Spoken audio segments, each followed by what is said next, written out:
The betrayal cut deep, a searing reminder of the harsh truth that on Agrana Septim, alliances were as shifting and treacherous as the sands themselves.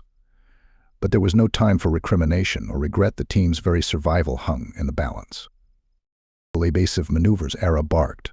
Her training taking over, she pushed aside the shock and fury of the betrayal. Jax, Kel manned the gun turrets. Zara, get us out of here. The transport lurched and spun, the inertial dampeners straining to compensate as Zara pushed the craft to its limits. The gun turrets roared to life, Jax and Kel's precise fire cutting through the Malaxian formation, sending strike craft tumbling from the sky in blossoms of flame and debris. But the enemy's numbers were too great, their onslaught relentless. The transport's shields flickered and died, the hull buckling under the unrelenting barrage of energy blasts and ballistic rounds. "We're losing power," Zara cried, her voice edged with desperation. "I can't keep her in the air much longer." Zara gritted her teeth, her mind racing as she sought a solution, a way out of the deadly trap that had ensnared them. And then, amidst the chaos and the fury, she sought a narrow canyon, its jagged walls offering a fleeting chance at escape. "There," she shouted, pointing to the canyon. "Take us in, Zara. Hug the walls and use the terrain to break their line of sight." It was a desperate gambit, a high-stakes game of cat and mouse that would push the transport and its crew to their very limits. But it was their only chance. With a white-knuckled grip on the control yoke, Zara sent the transport hurtling into the canyon, the craft's battered hull scraping against the rocky walls as they wove through the labyrinthine passages. The Malaxian strike craft, their bulkier frames ill-suited for such tight quarters, were forced to break off their pursuit, their frustrated comm chatter echoing over the airwaves. But Kirill's transport, smaller and more maneuverable, stayed doggedly on their tail, its weapons spitting bursts of fire that filled the canyon with searing light and deafening thunder. "We can't shake him," Zara cried, her voice strained with the effort of keeping the transport aloft. "He's got us locked." Zara's mind raced, a desperate plan forming even as the transport shuddered and bucked under the onslaught. With a quick series of commands, she diverted power from the engines to the aft shields, the glowing energy barriers flickering to life, just as Kirill's transport unleashed another volley.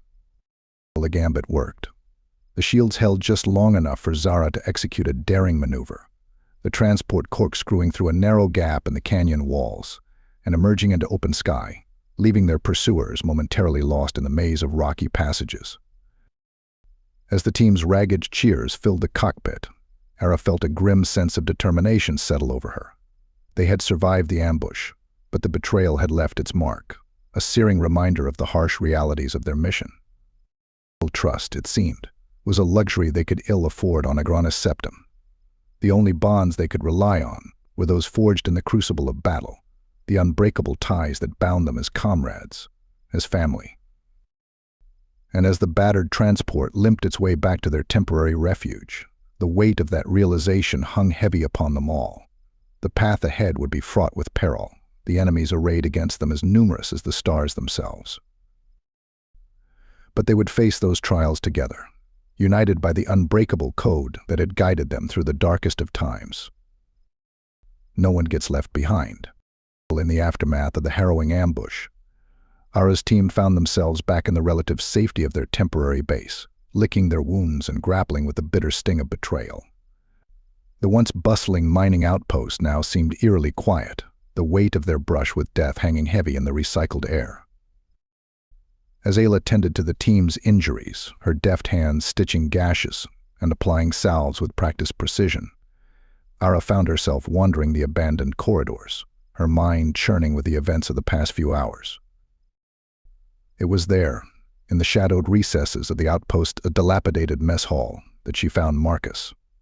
The grizzled veteran sat alone, his weathered features illuminated by the flickering glow of a portable lantern, a half-empty bottle of Orion whiskey clasped in his gnarled hands. "Pull up a chair, Vidan," he grumbled, his voice rough with fatigue and emotion. "Might as well join me in drowning our sorrows." Arra hesitated for a moment, the weight of command warring with the desire for the simple comfort of camaraderie. But as she looked upon the haggard visage of her oldest friend and mentor, she knew that rank and protocol had no place in this moment. She sat, accepting the proffered bottle with a nod of gratitude. The whiskey burned as it went down, a welcome warmth, amidst the chill of their surroundings.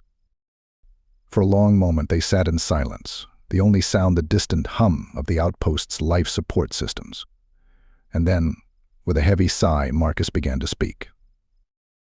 "I ever tell you about the Battle of Naxos Prime?" he asked, his gaze distant, as if seeing through the rusted walls of the mess hall to some far-off battlefield. Arra shook her head, sensing the weight of the tale that was to come. "It was a bloodbath," Marcus continued, his voice low and haunted. "The Kydron horde had the planet in a stranglehold, their berserkers tearing through our lines like tissue paper. We were outnumbered, outgunned, and damned near out of hope." He took a long pull from the bottle, his eyes glinting with the ghosts of memory. "That's when your old man pulled off the craziest stunt I've ever seen. He led a squad of infiltrators right into the heart of the Horde's command post, fought his way to their warlord, and took the bastard's head clean off with a monomolecular blade." Arra felt a swell of pride at the mention of her father's exploits, tempered by the knowledge of the toll such battles had taken on the man she had known. "It turned the tide, bought us just enough time to evacuate the civilians and fall back to a defensive perimeter. But the cost." Marcus's voice trailed off, his gaze turning inward. "I lost a lot of good soldiers that day, Viden. Friends, comrades, family." The weight of those losses hung heavy in the air, a palpable presence in the shadowed recesses of the mess hall. "I thought I was done with all this," Marcus continued, his voice barely above a whisper. "Thought I could leave the ghosts of the past behind, find some measure of peace in the quiet of retirement." He looked up then, his eyes meeting Arra's with a fierce intensity. "But then you came knocking, with your damned fool crusade to save your friends. And I knew I couldn't let you face this alone." Arra felt a lump form in her throat, the weight of Marcus's words settling upon her like a mantle of responsibility. "I'm sorry, Marcus," she began, her voice rough with emotion. "I never meant to drag you back into this life, to make you face those ghosts again." But the old soldier shook his head, a wry smile tugging at the corners of his mouth. "Don't be, Viden. This is where I belong, fighting alongside soldiers like you, like your father. It's the only life I've ever known, the only one that ever made sense." He reached out then, clasping Arra's shoulder with a grip that was at once firm and reassuring.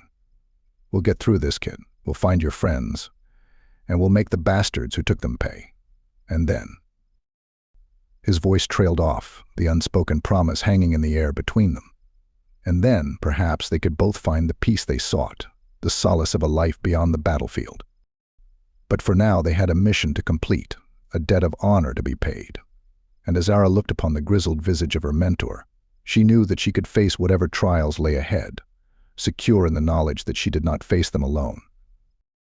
For in the crucible of war, it was the bonds of camaraderie, the ties of shared sacrifice and unbreakable loyalty, that saw them through the darkest of times. And with Marcus at her side, Arra knew that no force in the galaxy could stand against them. With their resolve tempered by the bitter lessons of betrayal, and the bonds of camaraderie reaffirmed, Arra and her team set forth once more into the perilous wilds of Agrana Septum. The intelligence gleaned from their ill-fated alliance with Kirill had not been entirely in vain. They had a lead, however tenuous, on the location of their captured comrades. But the path to the Malaxian stronghold was fraught with danger, a gauntlet of hazards both natural and artificial that tested the team's skills and resolve at every turn.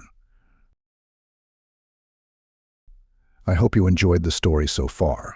It's just part of a much longer and grander story. Please be sure to subscribe and drop a like too. The next part of the story will be in the top left once it's out.